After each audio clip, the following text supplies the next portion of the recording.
I'm Deep Mahaman and you're watching the Redmen TV.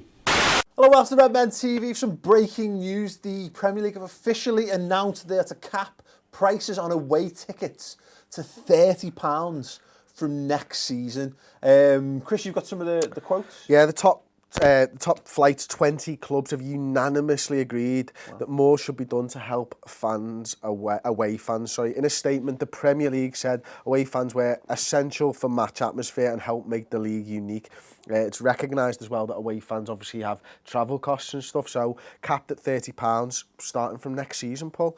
FSF have long campaigned for cheaper tickets and wanted obviously away tickets to be £20, but £30 has been agreed. Yeah, great. I love the fact that the FSF Director of Communications, Michael Brunswick, said it shows that clubs will listen to reasonable, well-articulated mass movements, and I think that's been the best part of this. And look, Liverpool having the walkout a couple of weeks ago against ticket prices for Anfield and increased season ticket prices and what have you has really helped to bring this to the forefront. But obviously it shouldn't be underestimated the work that's being done by the Football Supporters Federation and fan groups across the Premier League. You know, Everton have backed it, Arsenal have backed it, Man United have backed it. Well, Arsenal and Tottenham last week, I think it was Friday, released a joint statement together, four fan groups from Arsenal and Tottenham, right before the North London derby as well. The day before that, released a joint statement. It was picked up by the London Standard down there and stuff. So, as you're right, and it's really interesting. It's a well-articulated argument that's been put together across fans from all over the country that has made this possible. That's it. It's great, and I think that's the thing. There was a real concern because I've seen loads of comments about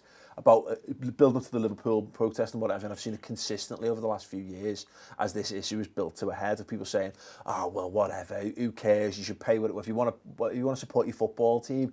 Pay what it costs because that's what it costs. And it's like, no, because ultimately there is, I think, and maybe this is just the discussion of me, there's a socialism to football, the grassroots of it being the people's game, of being a working class game. These sound like bad cliches, but that's where it is, and football's lost a lot of that, and ultimately, and maybe it's not exclusively down to this, but the atmosphere in football grounds has been on the decline for 20, 30 years, and that's because the people who go in there and make the noise and the people who are most passionate about it are being priced out of the ground.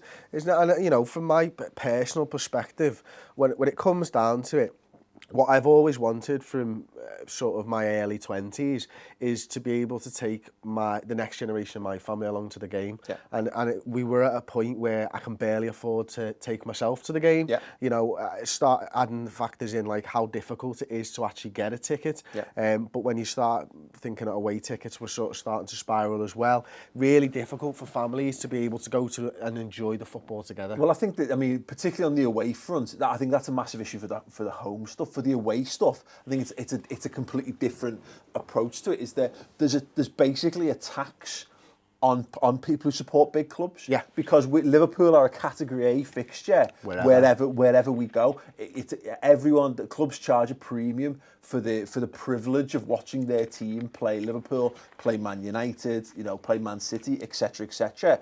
And it's simply not fair. The fact of the matter is, the fact that Bournemouth can take on Norwich City and pay £20 £30 a ticket, whereas when it's Liverpool, it's 40, 50. Well, that needs to be looked at across the board anyway, because if you were to go to Wimbledon, for example, are those ticket prices different?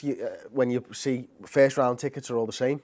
Second round tickets are all the same. Doesn't matter whether Andy Murray is playing another top name or something. When you're watching a competition, that competition is the Premier League. Yeah. They should be the same prices. Yeah, absolutely. And that's it. I think there'll be some people who don't get it and don't get the movement. But like I say, the cost of going to away, and look, Liverpool in particular, the away fans are the lifeblood of the football club. They are. The dedication to going home and away. And we've been away a lot this season. Something that we've made an active effort to do. Something I've loved every second of. But those are the guys who are the real fans, I think, of Liverpool Football Club, because there's the financial aspects, but the time, the effort and the dedication required to follow your club home and away stands you above, and those are the guys that should be rewarded. The people who are prepared to travel down to Bournemouth on a Monday night, or vice versa, which actually happened to Bournemouth this season for us. Twice. Yeah, these are the guys who should be getting the tickets for nothing. You know what I mean? The clubs should be subsidising this, and what's great is that it doesn't have to happen. The Premier League have finally seen sense, and the capping of the price, I think it's another great step in the right direction of actually giving something back to fans who, again, and as the FSF are saying, they are the lifeblood. They're the reason that the Premier League is so good. The reason why it's so marketable around the world is because of this like die-hard fan base for every single club who should be allowed to go to every single game. It's fantastic. Yeah. So it's great, isn't it? I mean, now we've just got to get the home tickets capped. Yeah. It's one stage of the journey for me. Yeah. This is the first part of the journey. But and the good thing about it is, as you say, this has happened, which should be an encouragement to the people who have been protesting so far, and it should be, to use a Shawshank Redemption analogy, Andy Dufresne trying to get money for his library. You know, just because they've been given this so far, I'd say, you know, I think redouble the efforts and go again. Because you've proven that what can happen when fans unify and get together across fan bases, crossing the divide of fans, as you say, North London derby, guys who can't look each other in the eye on a match day normally, are unified behind this cause. Let's keep it going, and let's make sure that ticket prices, as you say, are brought down to a manageable level, to an affordable level across the board. Let us know your thoughts on the issue in the comments section underneath. Obviously a very, very hot topic. Are you pleased for this? Do you want to see more? And what more do you think should be done? What should be the ultimate aims for fans and for supporters groups? Yeah, for supporters groups trying to make football more affordable, more accessible to a current generation and to the next generation as well. Thank you very much for watching. Ta-ra.